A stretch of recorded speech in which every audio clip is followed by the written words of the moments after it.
when you look at these things as characteristics of culture, right? When we say we're black people, what is the personality of a black person? The belief system of a black person, the language of a black person, the customs of a black person, the rituals, behaviors, faith, food, arts, music. What is, when you look at what we call black culture, which I call death culture, right? When you look at that, is there any growth, prosperity, and progress in it? And that's the whole point of a culture.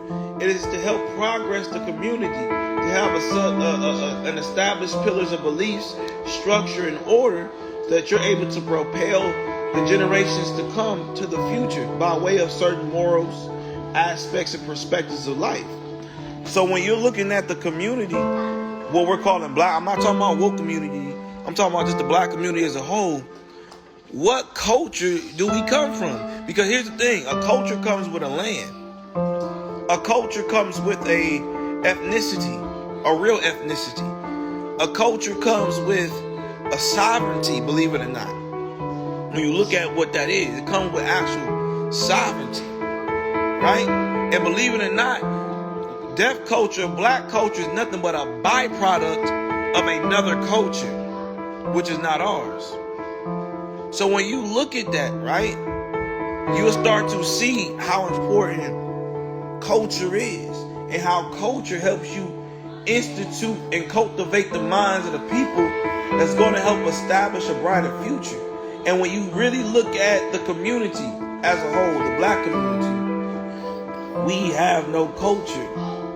We have no culture, right? Or well, let's say we do. Let's go to the first category, right? Let's go to the first category. Let's do that. The first category, belief. Belief alone. We got about 4 to 5 to 6 million denominations, which all are rooted in us being programmed by people who don't look like us, right? We got 4 to 5 million denominations that we follow, where none of those denominations lead us to who we are on an ethnic level. On an ethnic level. None of those belief systems, from Christianity to Islam, to Jehovah's Witness, to Seventh-day Adventists, to Judaism, to even Pan-Africanism. None of them lead you to who you ethnically are. Language. In our culture, we speak English, which is nothing but a mixed language of Babylonian, Phoenician, even Hebraic, and even certain African words. Right? So it's confusion. It's babble, literally. And that's why you see black people have a hard time speaking in English, because our natural tongues can't get a hold of really how to intellectually speak this language. And you got customs. Interesting that that's red. But what's the customs of a black man or the black community? Killing, drugs, violence. You see that? Taking another man's wife, taking another woman's husband, right? Fornication, idolatry, piss poor financial stability. That's the custom. When you look at the community, that's our custom, because it's generational when it comes to us.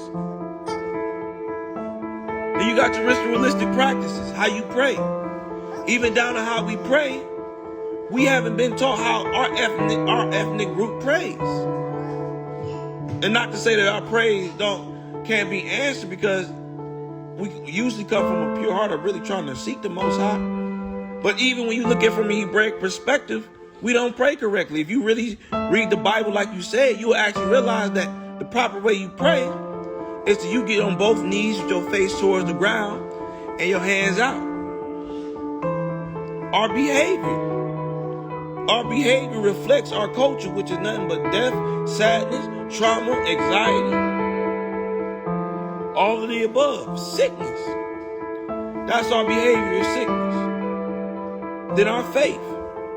Our faith is actually, believe it or not, very relatable to our culture. But because the leadership is not pinpointing that, or where that praise, that Yehudim praise come from, we can't identify why we keep praising. Because in any situation we find praise, we find an opportunity to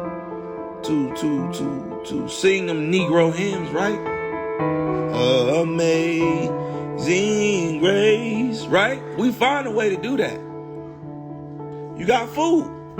We're still eating the same diet that our slave master gave us. We're still eating the same diet that our slave master gave us.